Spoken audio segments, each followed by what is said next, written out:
You mean, how can we win if we're taking psychedelics? I think you just put me out of business. That's it, folks.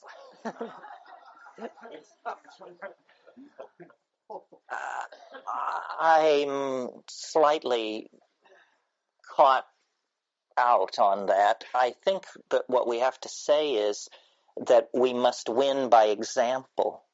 You know, the I Ching says you must never confront evil directly because then it learns how to defend itself. The hippies were certainly no threat to the government as a military force, but as an example, as a model for others to follow, I think they scared them to death.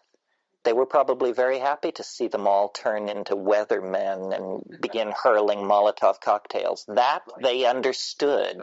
Existing apparatus conflict. Right, they could relate to that, but flowers in the barrels of their guns spelled ruin and defeat, and they knew it. There was an article in Chronicle the other day about nonviolent warfare. The idea of, what drugs or gases or whatever that'll just temporarily disable people to prevent physical aggression in war. And so I think that's a step forward in a way. I think it's a step forward, although it was hatched by the military-industrial complex in a desperate effort to keep the money flowing. They're so frantic, they're willing to cut a deal at this point. A kinder, gentler warfare is what we're talking about here. Yeah. So back to basics, in terms of, that it dissolves the ego and it shows you the true size of the world, and it's a humbling experience, and it's a religious experience, really, is no longer, just like he was saying, that's not so. So isn't the basic question how to get to that without using the machinery? You mean without using the drugs? Yes. Isn't that the basic question? It's, you can tell them all to stick it up wherever, and you go on and you continue your religious, humbling, ego-dissolving experiences without...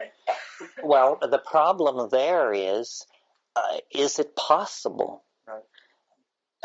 Is it possible to attain these states any way other than with drugs? And this is usually comes around at some point in these weekends as a bone of contention, because we live in a society that offers an endless smorgasbord of non-pharmacological forms of spiritual advancement. There's first of all the orthodox forms of religiosity.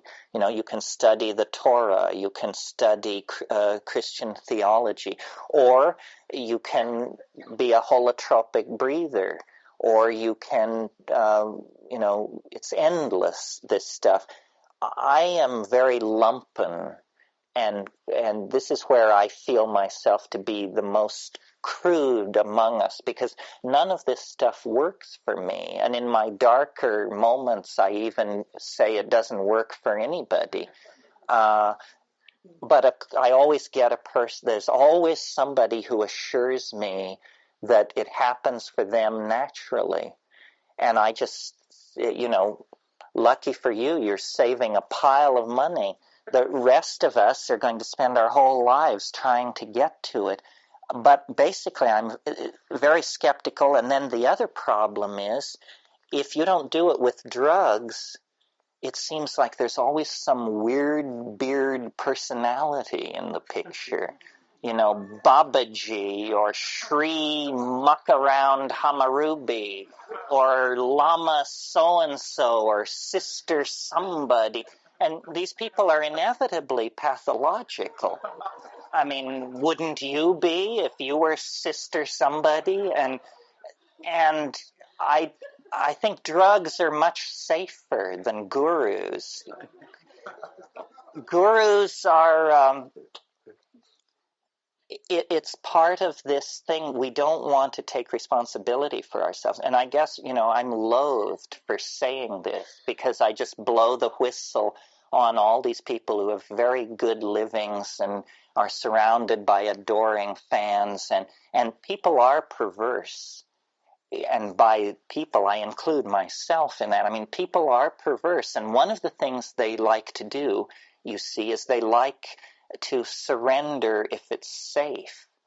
And so here you have two choices. You can take this plant drug, which is in use among the witch doctors of the Amazon, and about which there are all these extravagant and horrifying stories, and maybe you'll go mad, and maybe you'll be enlightened, and maybe you'll see God, or maybe you'll be devoured by a giant snake. You can choose that path. Or you can just sweep up around the ashram for 10 or 15 years and make sure that Babaji always has a bowl of brown rice at his elbow, and he will lift you up and do the thing. And people say, well, I think I'll go with Babaji. I don't want to. And what it is it's a fear of surrender. And I hear you. And my concern is the original values are the values about doing it, as a people. I don't know. It's very individualistic. I'm not sure that I can get to where I got to without the drugs, but I have felt certain experiences, that are not exactly like that, but they were meaningful, and I'm not sure at this point. I mean, I'm toying with the idea, but I'm not sure that I'm willing to play the game because it's become the game, and not partake in it as a religious experience, as a group, as a kinder, gentler. It's hard because because I certainly don't want to follow Baba whatever, and that's not my game either. But and without judgment, absolutely. I'm just really trying to understand and find the way that the initial values and the initial humbling could be found. Mm-hmm. And in terms of addiction, I which I dealt with in terms of pot and a relatively powerful addiction for me. It was. I began to use it as a non-religious experience. It was a deadening experience for me. It was isolating experience. This world feels like shit. So and it served me. That's an accurate perception. Absolutely, that's what. Well, there are options other than the two that. Again, I'm sure served me. I mean, but I'm trying to find something. One of the questions that's worth talking about, because I've never made up my mind about this, is the psychedelics are always cast as an option in the spiritual quest. You can study yoga or meditation, or you can take drugs, or you can do good works like Mother Teresa or something like that. I've never been absolutely certain that psychedelics have anything whatsoever to do with the spiritual quest. If we define the spiritual quest as that which impels you to the moral life, then I don't really see, I don't understand. I certainly have taken a lot of psychedelics. I certainly am no moral exemplar, nor have I ever felt pressure to be one while on a psychedelic trip. The mushroom has never said to me, as a leader of the people, you should be a better person. Inevitably, these spiritual hierophanies tend toward a vocabulary of unity and light and completion. And that's not the vocabulary that I would apply to the psychedelic experience. The psychedelic experience is weirder than that. It's about, self-transforming elf machines from hyperspace kicking down your front door and rotating all four tires on your after-death vehicle and also checking the radiator. Is that a spiritual experience? Hell, who knows what kind of an experience it is. We use psychedelic in a very limited sense to refer to the triptych level psychedelics. There are, of course, many psychedelics where you don't have drugs running around. Well, I call those things psychoactive, but you're right. You're right. They're psychoactive. See, here's the thing. I mean, there's a series of declensions here. There's psychedelic, there's psychoactive, and there's altered states. There are hundreds and hundreds of altered states, most non-drug. And then there are altered states of consciousness which are drug-induced. I can feel an aspirin hit. I mean, I actually can feel the shift in my reality from 2 buffered aspirin. And then, of course, there's caffeine stimulation and downers and all of these things. None of this is psychedelic in the ordinary sense. And the psychedelic experience for me is this very narrowly defined thing where you see visions.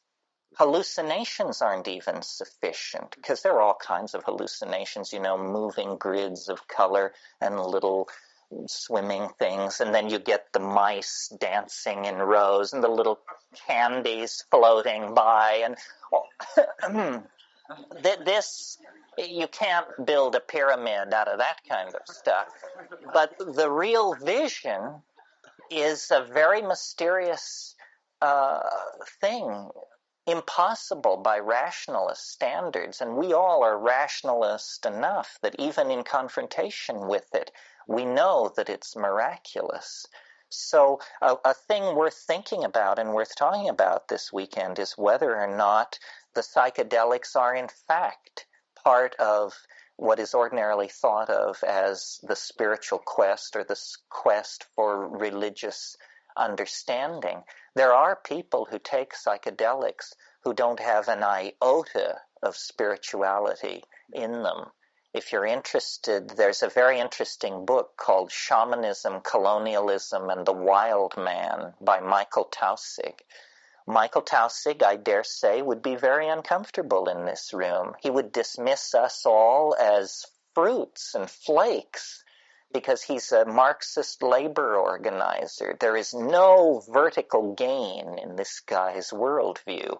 And yet, he's taken more ayahuasca probably than anybody in this room and been loaded, thoroughly loaded. So it's very interesting to read his book and garner his conclusions. He sees it in an entirely different way. I think it is a way to access insight, but it doesn't seem to support the Neoplatonic hierarchy of ascending light and space that is the assumption of Western religion.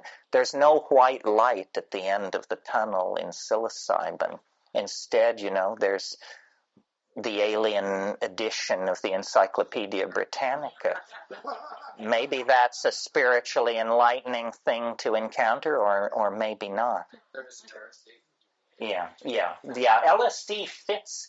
LSD is more classically psychoanalytic, number one, and number two, supportive of the metaphors of Western religiosity. It does move you toward the dissolving whiteness, the oneness with the unspeakable of Meister Eckhart and that crowd. In the Harvard experiments, originally with Leary and Alport, they used psilocybin with these. Well, but they put them in a chapel on Good Friday. Well, so the set and setting then highly determined the trip. Yeah. Good man. Over here. A couple times during the morning, and actually once last night, the subject of the topic of addiction came up, and I've heard a number of people say psychedelics can be addictive. I believe that maybe that could possibly be true. I don't know it to be true, but could be possibly true in lighter doses. But in a strong psychedelic, full-blown experience, I don't see how it possibly could be addictive. And moving down that same line of thought, if that's the case, then aren't we really kind of using the wrong word if we're not making a distinction between drugs and psychedelics? Well, you have to make a distinction between physiological and psychological addiction. Most addictions are psychological. Addiction to eggs in the morning, addiction to having your newspaper on time, and addiction to, the controversial one, I think, is cannabis. Is it or is it not addicting? And I've had occasion to fiddle with this in the course of my life, and I think the answer is fairly complicated. I think the answer is yes, sometimes, or no, but sometimes yes. A year or so ago, I was in therapy and had a lot of problems with my relationship and so forth. And I was in therapy with this woman who I really respected a lot, and she seemed very bright. But strangely enough, she knew almost nothing about drugs. And it was a weird thing for me to have a therapist like that. And she kept coming back to this thing about cannabis. And she'd say, well, now, how many times a day do you get stuff? And I say, well, 10 or a dozen. Say, well, and how many years have you been doing this? Say, 25. She said, well, you must be completely lost in this. And it became an issue in the therapy. So finally I said to her, I'll quit. I'll just quit because the therapy, I quit. I said because I am convinced this isn't a problem, and it will be useful for you to see that someone with this kind of a history of cannabis use doesn't have a problem quitting. And I did quit, and I had absolutely no problem with it, which amazed me. I had been whistling past the graveyard when I made these brave statements. It was no problem whatsoever.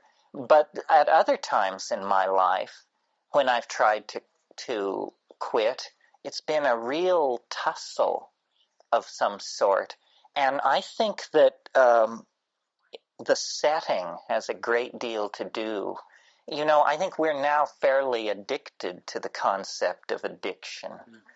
As the evolution of drug attitudes has progressed, let's take heroin, for example. In the 19th century, the user of opiates was called the drug fiend. You were a fiend. This means the concept that is being evoked here is of demonic possession. A junkie has a monkey on his back. That's another fiend image. You're possessed. You can't stop yourself. In the 20th century, addiction is viewed as a disease. And once you view addiction as a disease, you've totally released yourself from responsibility to do anything about it. After all, if you have multiple sclerosis, we don't stigmatize you as morally lax and unable to discipline yourself. So if you have the disease of morphine addiction, well, it's not your fault. It just sort of happened to you, like the flu or something. Well, I think this makes it almost impossible to begin any kind of rational program of cure, because you just say, doctor, fix me. There's something wrong with me. What I'm talking about, though, is like 5 grams of mushrooms or 40 milligrams of DMT. I mean, how often can you do that? Oh, no, I think that's a complete red herring. Nobody can be addicted to psychedelics, only if they use them as though it were another drug. In other words, it's possible to take many doses of LSD, and what you are is you're a speedhead. This is not what LSD does. This is what methamphetamine does. All psychedelics in low doses appear to be the same drug. Mescaline, LSD, psilocybin, harmine, not DMT, because there is no such thing as a little bit, it appears. But it's only when you take large doses effective doses, I don't mean heroic doses, but when you take effective doses, then the differences immediately emerge. I don't know. I think addiction is a disempowering concept. I notice there seems to be a backlash building. It's now okay to publicly ridicule 12-step programs, and you're not just denounced as a mad dog of some sort, because people have seen through it. I mean, people now announce their addiction to everything at the bat of an eye. There seems to be a movement amongst AA, that particular 12-step program, that I've heard when I know people are doing it, that are working with psychedelics. I mean, they're not drinking alcohol, but they're working with psychedelics. And there seems to be, I wouldn't say a lot of people, but it's fairly widespread. Oh, well, I think that people who are very serious about AA are usually pretty open about agreeing to the power of psychedelics. I mean, I know that in the AA program you're supposed to be totally clean and not do anything, but I've had people who were major figures in AA tell me, you know, you're exactly right on. This is the right thing. You know, in the early 60s, when LSD was first being explored by psychiatrists, they began giving it to people, chronic alcoholics, and they were getting close to 80% cure of chronic alcoholism with a single exposure to LSD. Well, that doesn't mean that LSD is the magic bullet for alcoholism. That would be hard to feature. What it means is that if you take LSD, you are forced to examine the dynamics of your life, and if you notice that you're killing yourself, you will be inspired to stop doing whatever you're doing. I mean, it can be alcohol, it can be hard drugs, it can be that you're mean to your wife and children, it can be that you're chiseling your business partner, and on the LSD you say, hey, that's not a smart thing to do, I shouldn't do that. And then you can usually muster the energy to stop. No, the paradox of our society and its cockamamie attitude toward drugs, the most dangerous drugs we legalize. The drugs that do the most social harm, we create mega industries out of them. And then we demonize everybody else's drugs. And this is a situation that has been exacerbated since the middle of the 19th century. You see, we forget that all of this information about drugs has arrived in Western civilization only in the last 100 to 120 years. In the same revolution in thinking that brings Darwin's theory of evolution and an awareness of, let's call it, the relativism of culture. Suddenly we realize that there are Shinto and Zen and shamanism and Hinduism and all of these things, also brought the arrival in Western culture of the information about extremely exotic drug habits or drug usages that were very localized until very recently.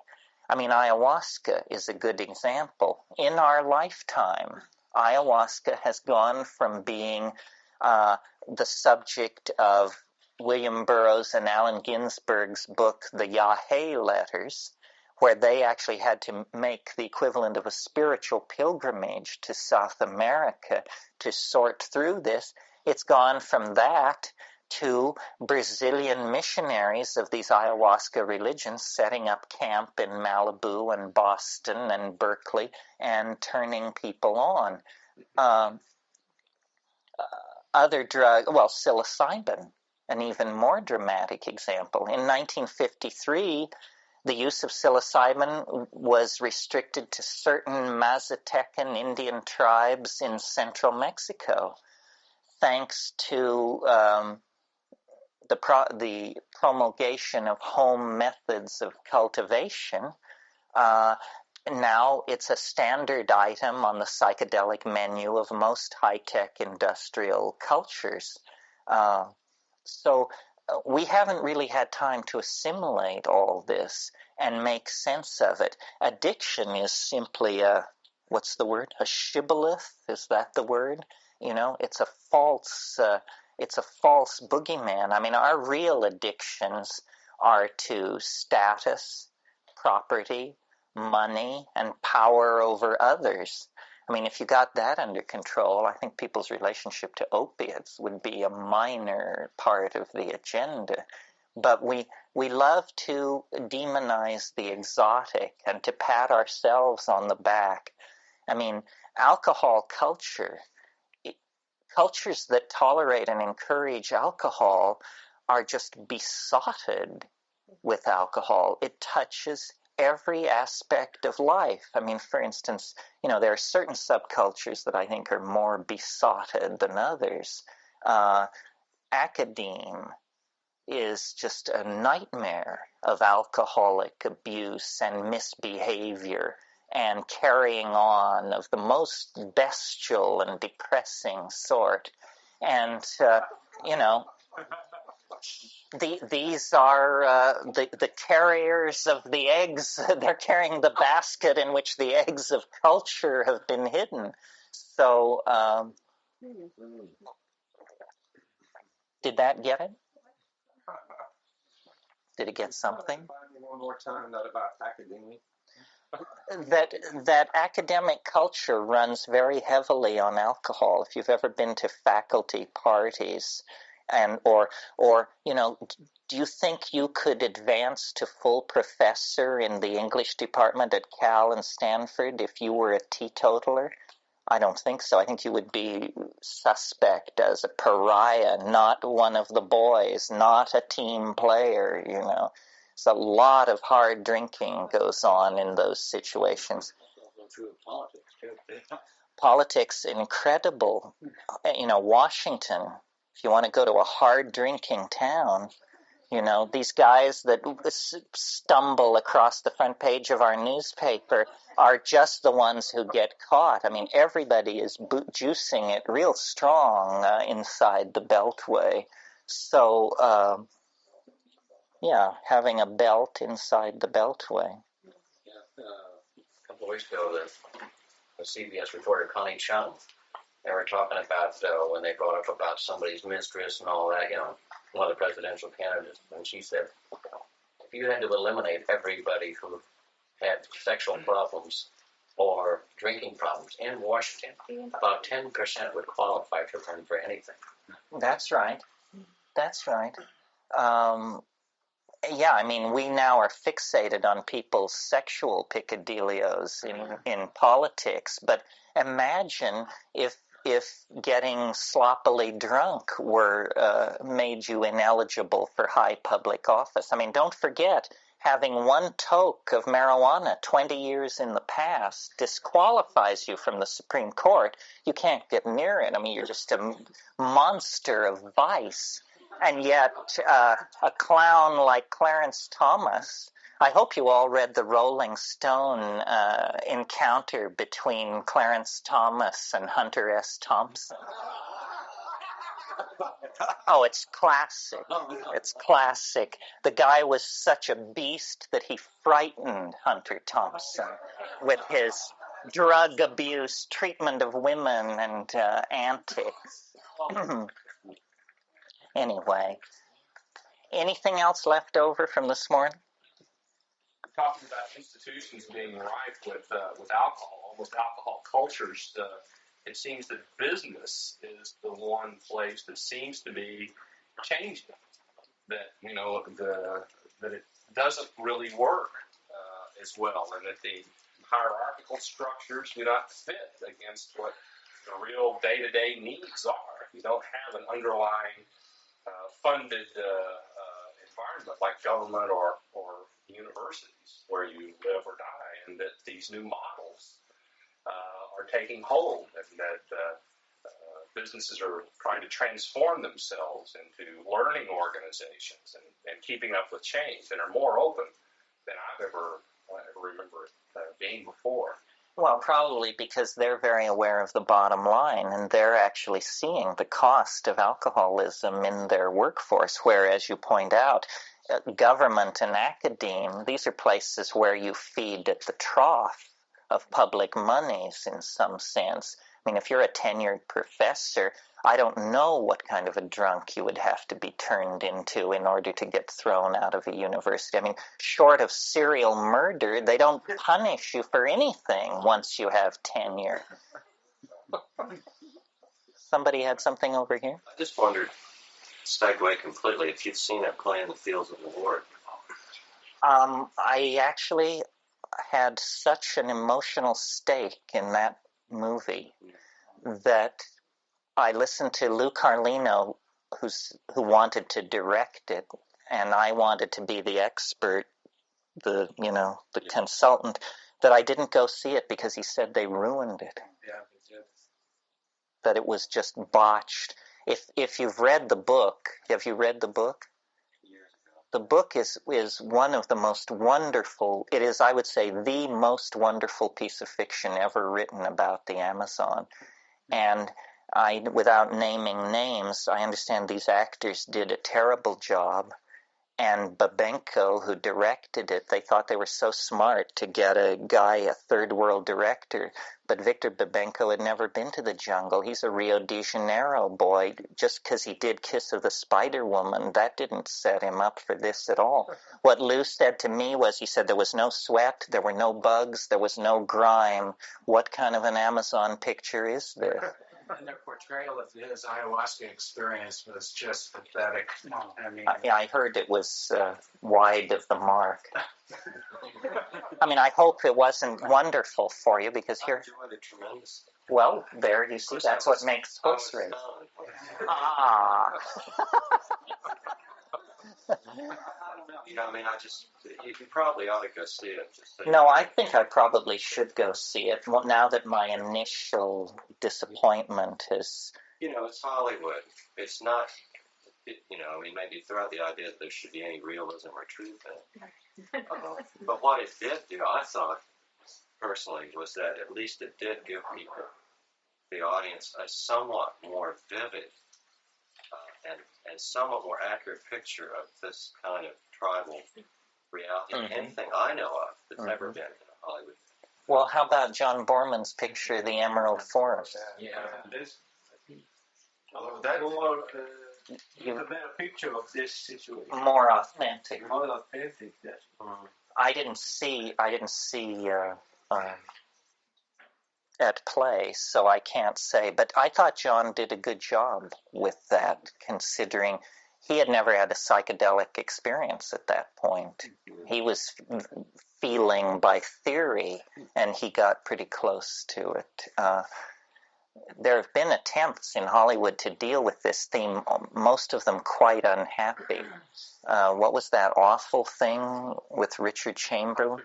Altered States. there's one about peyote ceremonies coming out with Val Kilmer, Spirit Fire. Oh, yeah, I saw the previews like of this that. movie, yeah. Uh-huh. Well, we want to encourage them. I mean, keep trying, folks. They may get it sooner or later, but it's hard for them to handle this kind of thing because it's very elusive, I mean, showing an internalized world, and especially, one that is different from person to person is very, very tricky. Anything else? One last comment about the alcoholism and LSD thing. I was at UCLA in the late 50s, early 60s when Sidney Cohen was doing that research. And I don't think the statistics were quite as high as you mentioned. But if they worked at all, they say that behind every alcoholic is a spiritual seeker, gone awry. And if LSD worked at all, it might be because of the numinous state that it produced, which is what the alcoholic was really, seeking or wanting to touch. Well, also, there's a lot of contextualizing of drug experiences. For instance, the Chinese school of poetry surrounding Li Po, who was a Tang Dynasty poet, was alcohol. Alcohol was their drug of transcendence. And these groups of poets would get together and they would drink heavily, and then they would declaim poetry, and scribes would write it down, and we inherit this as a corpus of sublime artistic outpouring. And yet it was created in an environment which we identify with a very low consciousness state. So yeah, it is a contextualized thing, definitely. So we finished with that for the moment? We can always go back. Well, I thought I sort of try to divide these things into different domains of concern, and I thought of the morning as sort of the sociological, anthropological, historical shtick. And then I thought maybe what we should do this afternoon, mainly because it's my favorite part, is to talk about the content of these experiences. Not only because it's fun, but because one of the things I've discovered in trying to wage this kind of career is because we are talking about something invisible and an experience, and because we can't all drop here in this room and compare notes, it's often hard to get everybody to the same starting gate. People have entirely different notions of what you actually mean when you say a psychedelic experience. Most people, even straight people, have had what they call a drug experience. They either remember the time they drank a whole bottle of cough syrup, or the time that, they went in for minor surgery and were given an anesthetic, or the time they had root canal work. And everybody eventually, it's hard to live a life where you don't eventually get your mind altered. This does not set you up for the psychedelic experience. And because there's no consensus about this, it's worthwhile talking about the gradations and what is really possible. At the broadest level, you have what are called altered states. And altered states are any state different from the state you were just in, So if you have a double espresso, you enter an altered state. If you climb a mountain in 3 minutes, you have an altered state. If you dive into cold water, altered state. And there are thousands, an infinitude of these altered states. I mean, if states didn't alter, life would be pretty boring. The moment-to-moment experience of being is an experience of altering states. I'm horny, I'm sleepy, I'm pissed off. These are all altered states. Then as you close in through the concentric circle of this particular mandala, you come to, psychoactive, the impact of psychoactive drugs. Now we've eliminated jumping into cold water, climbing mountains. Now we're firmly in the domain of drugs, substances of some sort, and it includes foods. I mean, you all know what an MSG flush is like. Well, or do you? Does everybody know what I'm talking about? Chinese restaurant syndrome? Okay, well, that's a metabolite, a monosodium glutamate, being taken in excess amount and causing an altered state. It's a kind of you could think of it as a drug. Anything which changes your mind can be abused as a drug. Jalapeno peppers are in many shamanic societies. People eat huge amounts of jalapeno peppers and identify the feeling as power. And they say, I am building my inner heat so that I can cure. You know, it's a very conscious kind of thing. Well, then there are the more traditional psychoactive states of tranquility brought on by tranquilizers, Halcyon, Valium, you know, there's a million of these things and they come and go, Prozac, or states of agitation, methadone, benzodrine, dexedrine, amphetamine, white sugar, caffeine, theobromine, the active agent in cocoa and chocolate. Each one of these things pushes you into a different state, which is largely emotive and rooted in the body. But when you get to before we talk about the psychedelics, then there are drugs which are mental drugs, which I don't consider psychedelic. And my definition of psychedelic is tighter than most people's. For instance, you may know about datura. Datura is Jimson weed and these ornamental plants with the large white bell-like flowers. Well, if you make a tea out of the leaves, root, flowers, or seed of that plant, it will turn you every way but loose. I mean, it is a completely disorienting, freaky kind of experience with loss of memory, confusion of sequence, delusion of reference, amnesia, projective imagining, so forth and so on. To my mind, it is not a psychedelic state. I call it a deliriant or a confusant. I remember I usually end up telling this story. What put me off datura was years ago when I lived in Nepal. I had this English friend, and we experimented with all kinds of drugs. And one day I was in the market buying potatoes and tomatoes, the only two things you could get in Bodna at that time. And I encountered this guy, and we started just exchanging the news of the day. And in the course of the conversation, I became aware that he thought I was visiting him in his apartment. He was so lost in this stuff that he didn't know we were out in the street, in the market. He thought I had come by his rooms.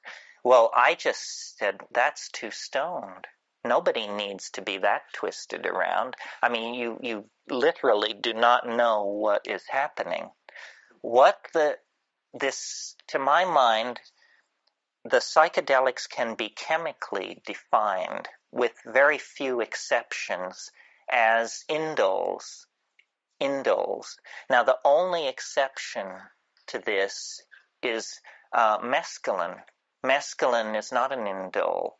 It's a phenylethylamine, or some people consider it a cyclicized amphetamine, which is a phenylethylamine.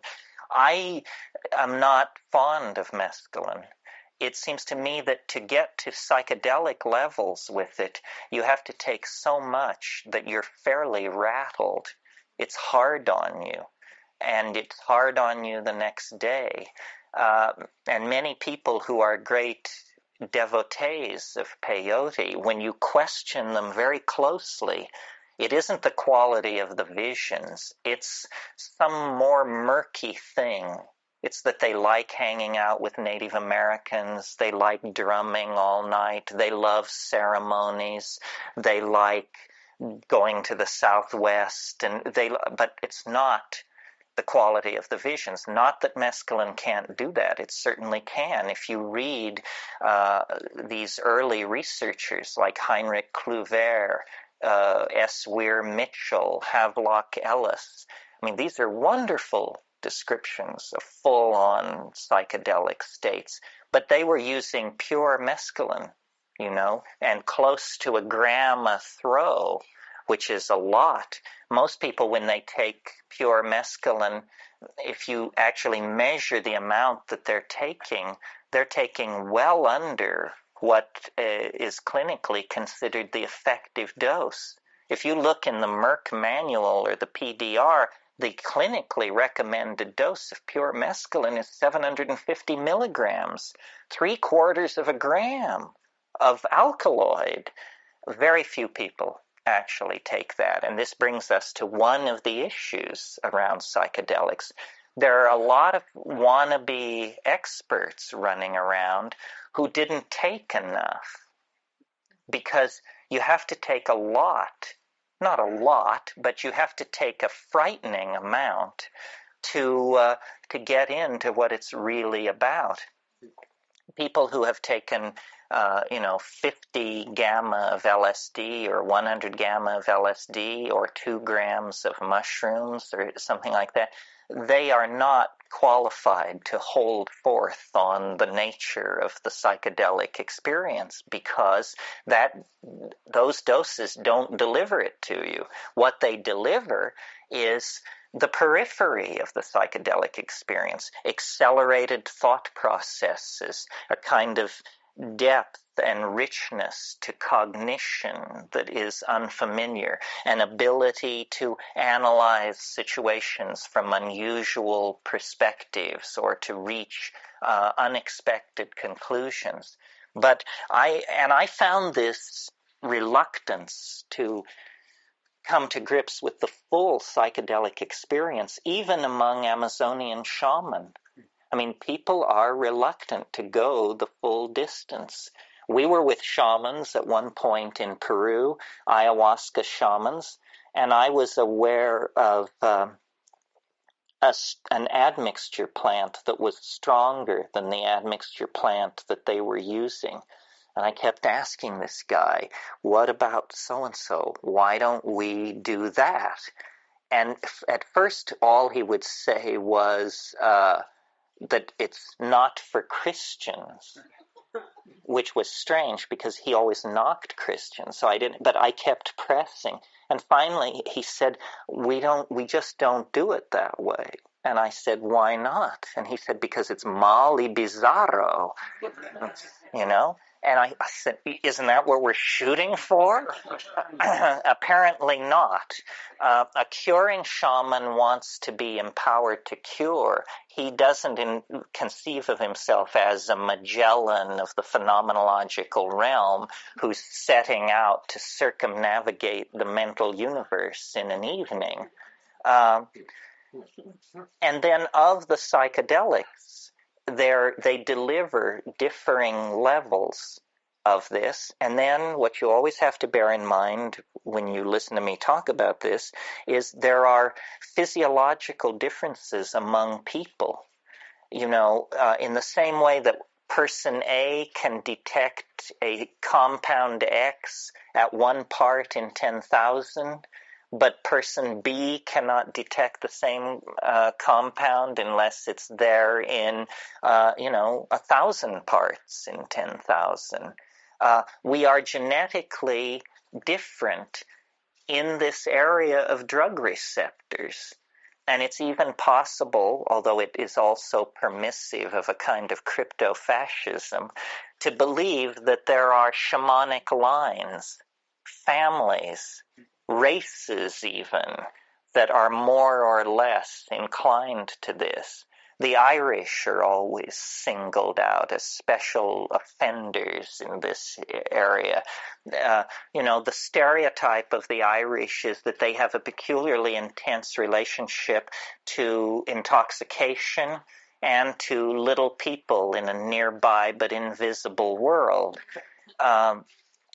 I don't put a lot of credence to this, but it's very hard for me to tell because I can only sample myself, and I happen to be Irish, although leavened with Sicilian genes to keep it from getting out of hand. So what you really have to do when you start exploring psychedelics is to try and figure out, what's the center of the mandala? What are people talking about? What is it when you arrive on the money? And to my mind, the compound that is most interesting for doing that is DMT. DMT is the most interesting in some ways of the psychedelics because more issues are raised by it than any other.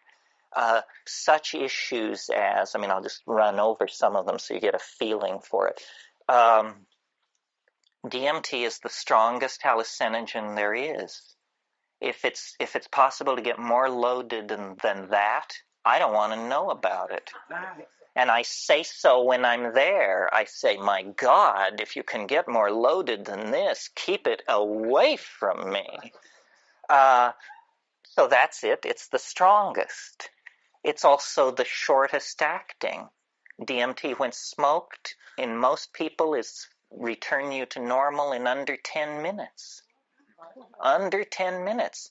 Now, this is interesting because the people who think there's nothing to this, who should actually invest the 10 minutes to find out what's, a 10-minute DMT trip is worth 20 years of academic pharmacology, art history, psychology, and all this other malarkey. Because then you just say, okay, I got it.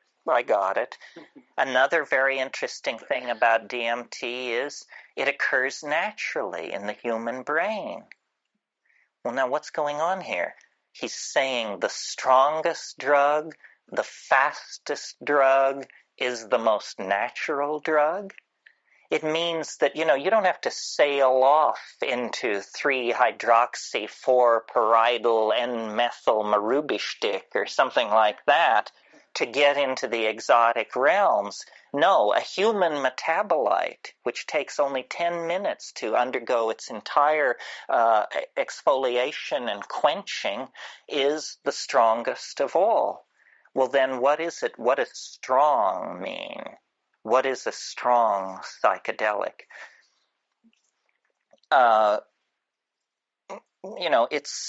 It's highly personal. Every psychedelic trip is. But what happens on DMT for a large number of people, we don't have any statistics, but it is a completely confounding experience. You may have had the expectation, you might think if you had never had a psychedelic experience that it sort of begins like the Bach B minor fugue and goes from there as you rise into the realms of light and union with the deity or something like that. That's not what happens on DMT. What happens on DMT I referred to this morning. A troop of elves smashes down your front door and rotates and balances the wheels on the after-death vehicle, present you with the bill, and then depart. And it's completely paradigm-shattering. Union with the white light you could handle. An invasion of your apartment by jeweled self-dribbling basketballs from hyperspace that are speaking in demotic Greek is not something that you anticipated and could handle. Sometimes people say, is DMT dangerous? It sounds so crazy. Is it dangerous? The answer is only if you fear death by astonishment.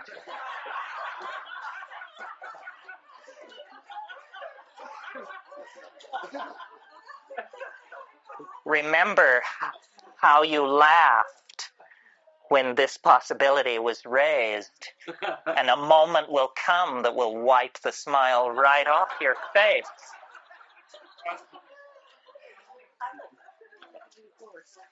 And this death by astonishment thing, well, one thing about it, let me say a little bit more about it. One thing that endears DMT to me is I like to say it doesn't affect your mind.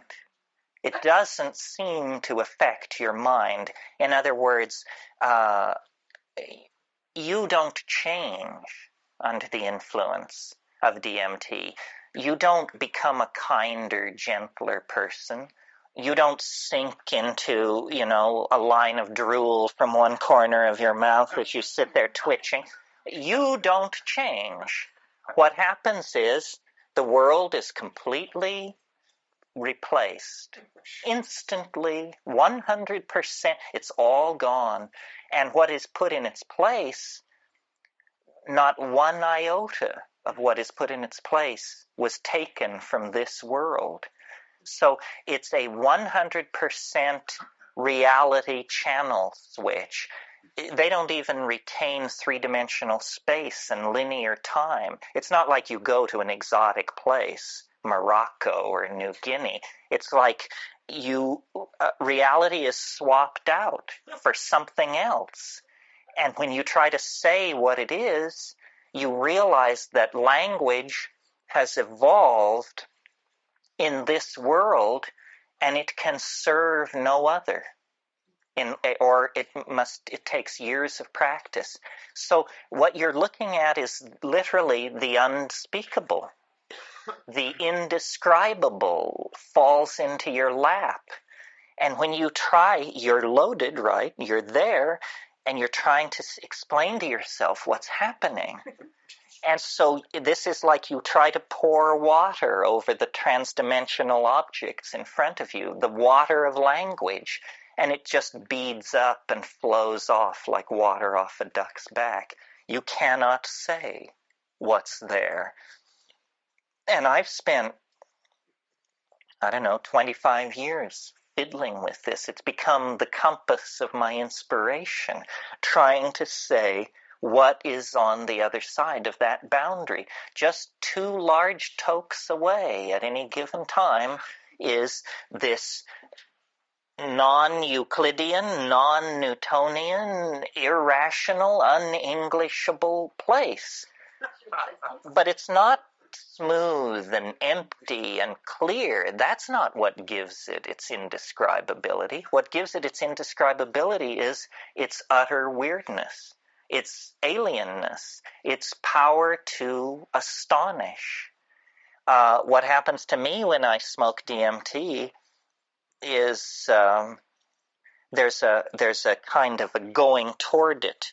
There's a sequela of events which lead to the antechamber of the mystery. I mean, you take a toke, you feel strange. Your whole body feels odd.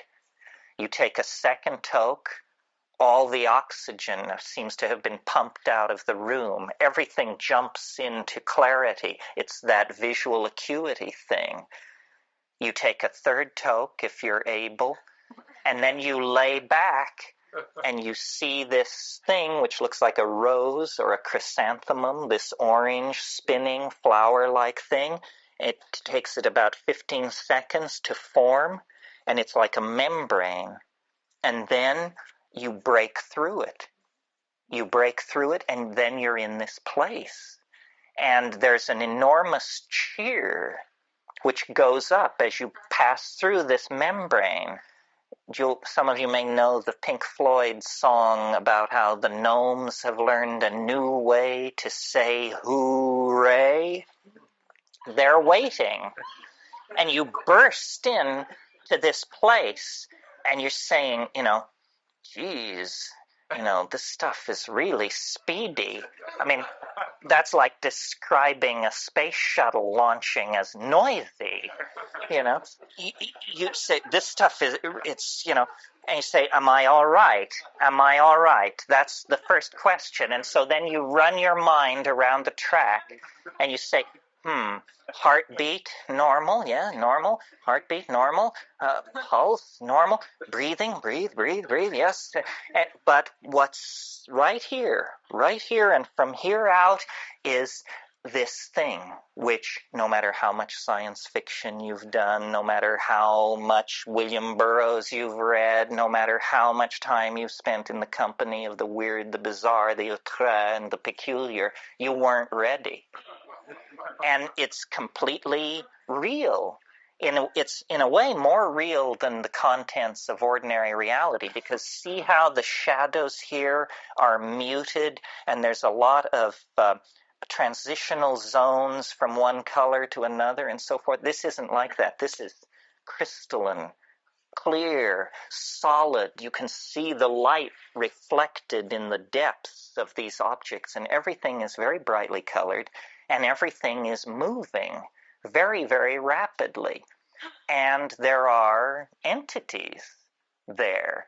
It's not about calling them up or the whisperings of them. No, they're in your face. And they're right here, and they're worse than in your face, because what they do is they jump into your chest, and then they jump out. And so you're like this. And you have to keep saying, keep breathing, don't freak out, pay attention. And the entities speak to you. And they speak both in English and another way, which we'll get to in a minute. But in English, what they say is, do not give way to wonder. Hang on. Don't just go gaga with disbelief. Pay attention, pay attention. And what they're trying to do is they're trying to show you something. They are very aware of the fleeting nature of this encounter. And they say, don't just spiral off into amazement and start raving about God and all that. Forget that. Pay attention to what we're doing. And then what they're doing is they're dancing around, they're jumping around, they're emerging explicitly out of the background, bounding toward you, jumping into your chest, bounding away, and they make offerings. And they love you. That's the other thing. They say this. They say, we love you. You come so rarely. And, here you are. Welcome, welcome. And then they make these offerings. And the offerings are objects of some sort. And now remember, you are not changed. You're exactly the person you were a few minutes before. So you're not exalted or depressed. You're just trying to make sense of this. And the objects which they offer are like Fabergé eggs, or exquisitely tooled and enameled pieces of machinery, but they don't have rigid outlines. These objects are themselves somehow alive and transforming and changing. So when these creatures, I call them tykes, when these tykes offer you these objects, you grok it, you look at it, and immediately, because you are yourself, you have this realization, my God, if I could get this thing back into my world, history would never be the same. A single one of these objects is somehow, you can tell by looking at it, this would confound my world beyond hope of recovery. It cannot exist. What I'm being shown is a tiny area where miracles are being transformed. And the creatures, the tykes, are singing. They are speaking in a kind of translinguistic glossolalia. They are actually making these objects with their voices. They are singing these things into existence. And what the message is do what we're doing. You can do what we're doing. Do it. And they get quite pushy about this. They say, damn it, do it. And you're saying, but they're saying, no, do it now, do it. It's saying, I can't handle this, and then this kind of reaction goes on for a while. Well, then I don't take credit for it. It was not willed, but like something comes up from inside of you. Something comes out of you, and you discover you can do it. That you can use language to condense objects into existence in this space. It's the dream of all magic. But here it is, folks, happening in real time. And then they're just delighted. They just go mad with delight and turn somersaults and turn themselves inside out. And they all jump into your chest at once. And after many encounters of this sort, I mean, when I first did DMT, I couldn't bring anything out of it. I mean, I just said, no, it's the damnedest thing I've ever encountered, and I can't say anything about it, and I don't think I ever will be able to say anything about it. But by going back repeatedly and working at it, I think I've gotten a pretty coherent, well, let's not go that far. I think I've got a pretty clear metaphor, anyway, for what's happening in there. And I think a lot of people have this experience. When you talk to shamans, they say, oh, well, yes, the helping spirits. Those are the helping spirits. They can help you cure, find lost object. You didn't know about helping spirit? I said, well, I knew, but I had no idea, that it was so literal. Say, oh, no, that's the helping spirits. And but then the other thing they say, if you press a shaman, if you say, well, what exactly is a helping spirit? Say, well, a helping spirit is an ancestor. Say, you mean to tell me that those are dead people in there? Say, well, yes, ancestor, dead person. You didn't know about ancestors, apparently. This is what happens to people who die. And you say, my God, is it possible that what we're breaking into here is an ecology of souls? That these are not extraterrestrials from Zenebel Ganubi or Zeta Reticuli Beta. These are the dear departed. And they exist in a realm which, for want of a better word, let's call eternity.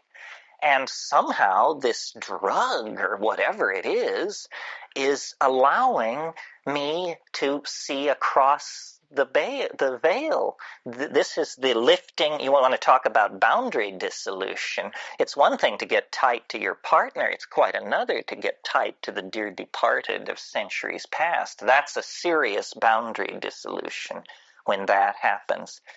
What these creatures want, according to them, is they want us to transform our language somehow. And I don't know what this means. I mean, at this point in the weekend and in my life, we all are on the cutting edge, and nobody is ahead of anybody else.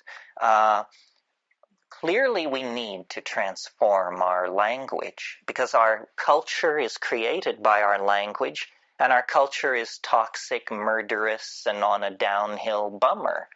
Somehow we need to transform our language. But is this what they mean? That we're supposed to condense machines out of the air in front of us? How does this relate to the persistent idea promulgated by Robert Graves and other people that there is a primal language of poetry? That poetry as we know it is a pale, pale thing, and that at some time in the human past, people were in command of languages which literally compel belief. They compel belief because they don't make an appeal through argument or metaphor. They compel belief because they're able to present themselves as imagery. William Blake said, if the truth can be told so as to be understood, it will be believed. And so these things have, and it's very confusing because you wonder, you say, well, have people been doing this for thousands of years? And if so, have they always encountered this tremendous urgency on the other side? If people have been doing it for thousands of years, why is there this urgency on the part of these entities? And who exactly and what exactly are they? It appalls me, you can probably tell, that I have to talk about this because I am not this is not my bailiwick. I mean, I'm a rationalist who's just had a very weird set of experiences, but I am a rationalist. I mean, I have no patience with channeling, the lords of the many rays, the divas, and there's this whole thing going around about disincarnate intelligence, and it's mostly under the control of fairly, shall we say, non-rigorous thinkers. But I like to think that I am a rigorous thinker, and yet here I am telling you that, elf legions await in hyperspace, one toke away. The difference between my rap and, the Findhorn folks or somebody like that is that we have an operational method for testing my assertion. We can all smoke DMT, or you can make it your business to now find out about this and see for yourself. And not everybody agrees with me. I mean, some people say, it wasn't anything like that. But some people agree, and I think if you get 2 out of 10 agreeing with a rap like this, then you better pay attention. Yeah, somebody. It was me.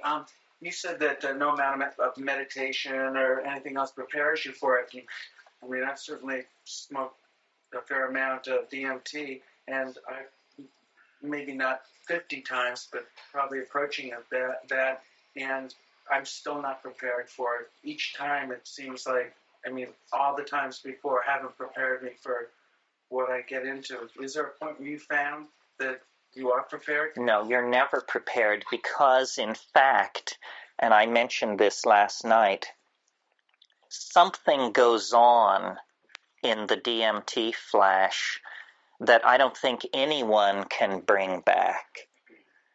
There is, at the core of the experience, something is revealed that is so appalling that nobody can bring it back into ordinary reality. And that's why it's hard to understand, because I've done it a number of times, and every time I approach it, it scares me shitless. I cannot approach it any other way, and it's physical. I mean, my palms sweat, I can't hold the pipe, my hand shakes. I wish I hadn't gotten myself into this situation. I fear it like death itself. That's the clue, folks.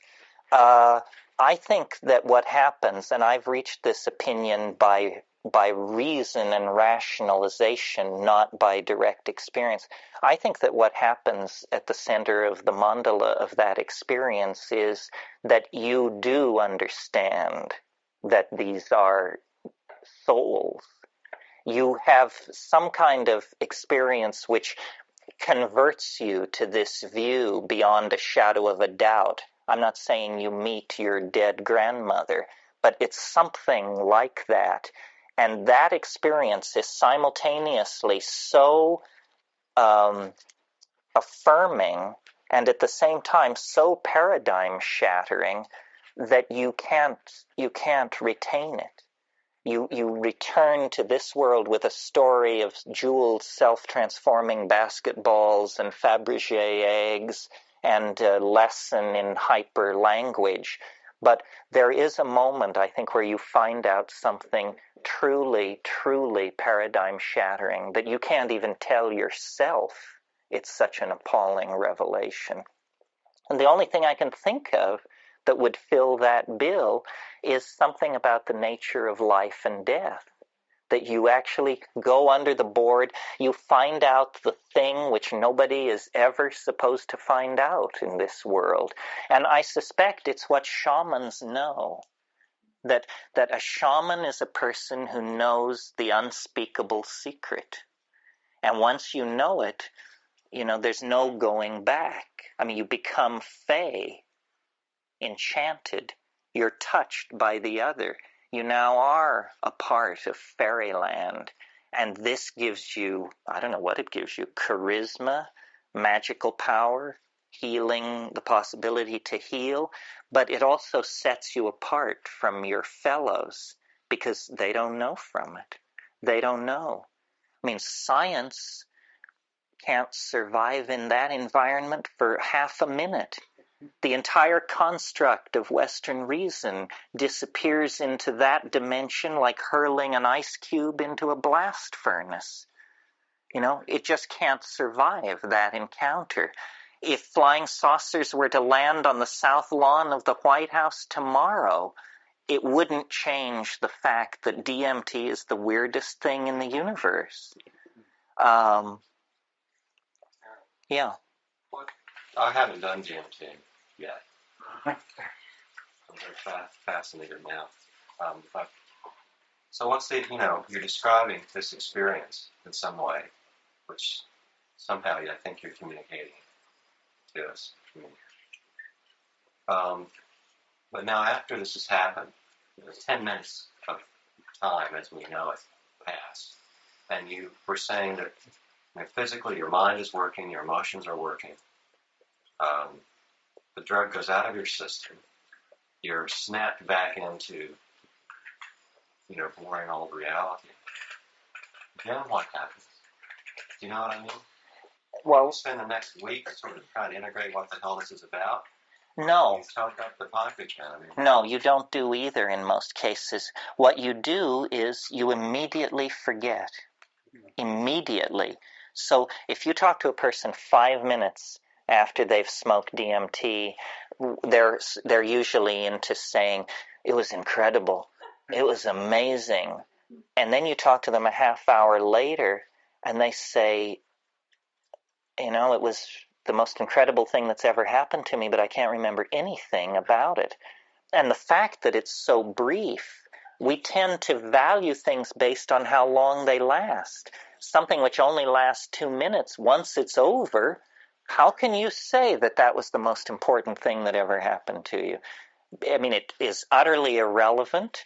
It made no statement about your life, what you should do with your future, who you are, where you're going, or anything like that. It was just as though reality was rent, and you looked into an alien dimension. And then the rent was sealed, and everything goes back to being fine and dandy, thank you. It takes a lot of effort to stay focused on this dimension. I mean... I'm sorry, so let's say you do that, and then the amnesia happens, and you just cannot integrate anything about that vision into your personality or your mind. It's like it happens, and it stops happening, and you can't absorb it. But then what must happen is at some time in the future, your curiosity is up, and you want to go try to get it again. Well, what it did for me was...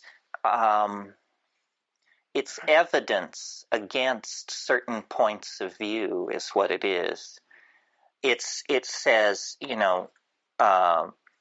rationalism is just vaporized, and that never returns for you. Only if you can completely suppress the experience can you ever return to ordinary rationalism. I mean, you've just been in a place that was crawling with elves. Even if that never happens again, it did happen, and you from now on must take account of that in your modeling of the universe. You now know that elves really exist. This will make you much more interesting to your children. You've been reconverted to a belief in Santa Claus is what's happened, and now Santa's gone back up the chimney, but you're left saying, God, he was really here. Yeah, the milk's gone. The cookie's eaten. What the hell? A couple of questions. Can you bring volition to it? Do something in that place? Can you decide in advance that since you've done this more than once, that and you've described it as though it's the same each time, is it? It's pretty much the same, yeah. Well, the other side question to that is if 3 people were in the room doing it together, would they have, you caught them in that period, or if you caught them immediately afterward, would their impressions of it be very similar?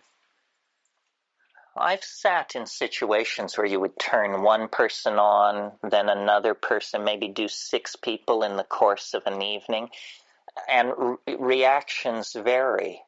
But also, there's a skill to doing it. And that's a part of the problem. It's very harsh. The smoke is very harsh, and you have to hold on to these big tokes so that if a person can't hang on to the toke, they're pretty much out of luck. I mean, it's a pity that it comes down to such a mechanical matter. This is why the best candidates for DMT, I think, are leather-lunged hash abusers. They have the lungs for it. Well, my other question Yeah. on that is, you have described it as an absolute phenomenon, but what benefit is there? Well, Beneficial aspects of it. to me, it seems like the beneficial aspects arise by extrapolation. It teaches you, and this is what it taught me. I mean, I will never forget my first DMT trip because I was such a case going into it.